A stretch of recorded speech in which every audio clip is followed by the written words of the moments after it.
Welcome to the Grant Writing Simplified podcast. This is the place to learn how to make a big impact in your community through grant writing and nonprofit consulting. The world needs you to step forward as a grant writer and use your skills to lead with confidence. I'm Teresa Huff, former special ed teacher turned grant writer and nonprofit strategist. In my 20 years of freelancing, I've helped nonprofits triple their funding and exponentially increase their reach. Now I'm stepping up to mentor freelancers and nonprofit leaders like you who are ready to take your skills to the next level. It's time to get intentional about your vision so you can create lasting change in your community. Learn the skills and strategies you need to become the grant writer the world needs. Let's do this. Hey friends, welcome to Grant Writing Simplified. I'm your host, Teresa Huff.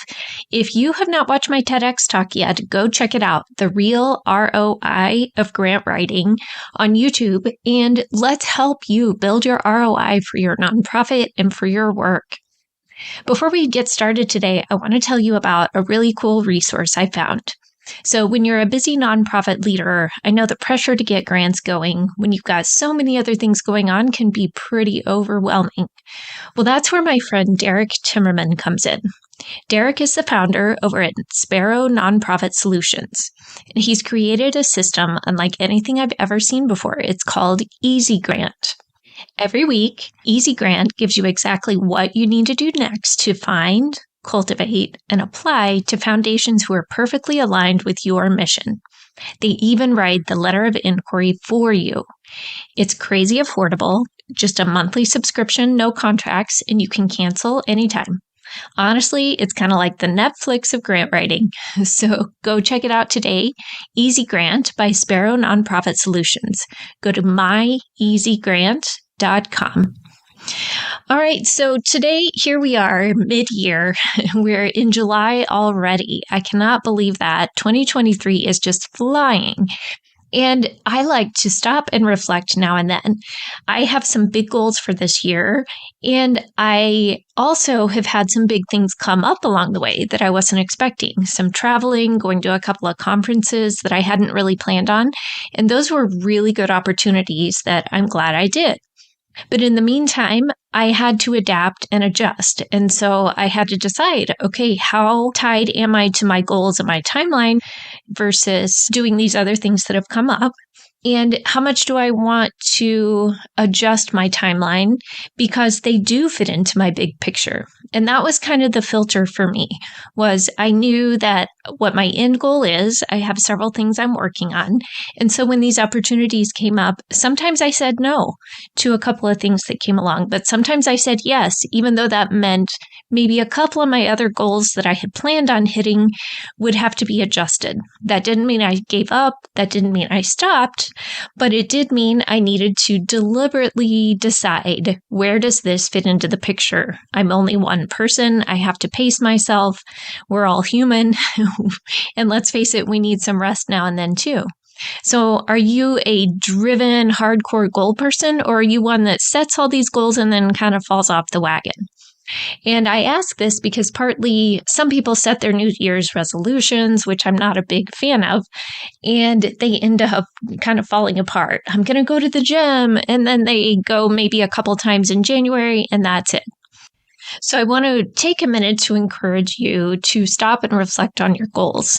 And partly this is for your personal and professional work, but also in the context of grants, it's important to monitor your goals throughout the whole project. Usually we're accountable to meeting certain targets, and the funder wants to know, did you hit your goals? Or how closely did you hit your goals? Did you miss the mark? They know sometimes things don't go according to plan. That's life. That happens. But the key is to be proactive and communicating, and to still at least keep working towards the goals and making progress in that direction. But today, rather than talking about this with grants, I want to talk about this more personally and in general. Of if you had set some goals and you're just not hitting them and you kind of gave up on them this year, I want you to revisit those. I want you to go back and first consider, why did you set those particular goals in the first place? And what's holding you back from hitting them? And just take some time to reflect on that, because sometimes that will give you clues. Was it maybe the goal wasn't really right to begin with? That was just to please somebody else, or your interests and your priorities have shifted. Something else came along with a job or a client or a project. Why aren't you hitting the goals? And if you are you making the kind of progress you wanted? And maybe you are just totally rocking your goals, and that's wonderful. But I want you to think about something that you're wanting to do, but maybe holding back because you don't want to fail. And so instead of just jumping entirely in, I want to challenge you to think about how can you create micro habits. Instead of saying, I'm going to do this whole big thing and then it just falls apart, how could you create tiny, tiny habits along the way to start building momentum? Now, I know a lot of people out there have talked about goals and creating these habits, so this could be a mishmash of different podcasts I've listened to. But for me, I want to give a specific example of just a small thing so you can put this into the context of your work and something maybe that you want to work on. So I spend a lot of time sitting at my computer, probably too much throughout the day, but I get engrossed in something, or I'm on a bunch of Zoom calls and I just forget to get up and walk around as much as I should. And so I like to go outside for a walk when I can during the day, but I don't always exercise like I should. Walking around the neighborhood is one thing, but to actually stretch or do some weight exercises, that's not so much my thing. So I thought if I were to say, okay, I'm going to join the gym and go 5 times a week, every week, I can tell you right now, that's not going to happen. I'm going to lose. There's no way I'm going to hit that goal. But I thought, where can I set up a micro habit? So one small thing I need to do for sure is I know I need to stretch more. From sitting at my computer, typing a lot, whatever, my shoulders get really tight. My back hurts sometimes from that, and I just don't stretch like I should. So I thought, okay, micro habit that could be almost 100% success rate. Going to the gym every day is not going to be a success rate. But what if every day while the coffee is brewing, I just stand there and stretch a little bit? No big deal. I'm already in the kitchen. The coffee is something I do every day already. And so that could be my trigger. I hit the button to start making coffee. That's my trigger while it's brewing. Instead of just standing there or wandering around or whatever, I could start to stretch. And so I have been doing that. And I thought, okay, if I can do this for, say, 21 days or 30 days and do it consistently that whole time, then after that long, it becomes a habit. And, it really has. I started that a few months ago, and it's something that now is just in the morning. That's a part of my routine. I get up before I have a cup of coffee. I have to stretch a little bit, and I feel better. I don't have quite as many knots in my shoulders, not quite as sore in the mornings. And I set myself up for success in that. It's a tiny, small goal, but it created momentum towards something I wanted to do, which was feeling better, being more active, more movement, and in a different way from what I was already doing. So I want to challenge you. What could you do that is just a micro habit? Something really small. Could have to do with anything, whether it's your work, your personal life, your exercise, whatever. But what are some micro habits? The key is to choose them deliberately and strategically to set yourself up for success.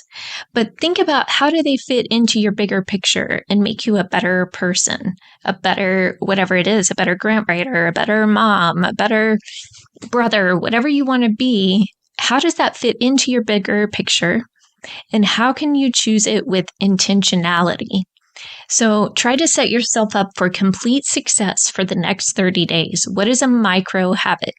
Maybe it's just, instead of checking email, you're going to read a quote or something like that. It could be a super simple thing.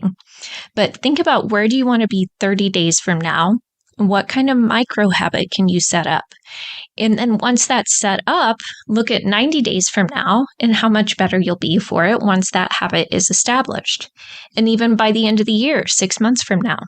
Will you have made progress towards your goals by layering these micro habits? Because once you get one micro habit in place and to where it's a no-brainer part of your routine, then you can layer on a second one and make that a part of your natural everyday life. And then just keep going from there. So layering these micro habits can move you towards your goals a lot faster than doing nothing or setting yourself up for failure by making the goal way too out of reach. So I want to challenge you today to think about when December 31st comes around, the end of 2023, what do you want to say you've done or become or grown into? What kind of habits do you want to develop? And start with one micro habit today. If you want some accountability, just shoot me a message or come join me on LinkedIn and let's keep the conversation going, because I know sometimes just saying it out loud to another person holds you much more accountable than just doing it in your own head. But what can you create or do into your everyday life, your normal routine that creates a micro habit, but make sure it has some kind of trigger. Like for me, the trigger was, I know I already drink coffee every morning. So that's my trigger. Before I pour the coffee, I'm going to stretch. Super simple, but very beneficial. And now it's just a normal habit. So what can you work into your normal routine that's just adding on a really simple, beneficial layer that you'll eventually enjoy and not even think about?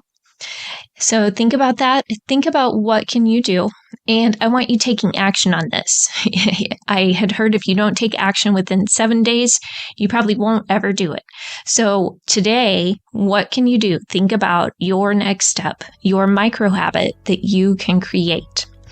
If you're struggling with this and you really need some accountability, I am working on some cool resources for you that are going to be launching this fall. So stay tuned, because I'm going to be sharing more about that and helping you in your journey of nonprofit work.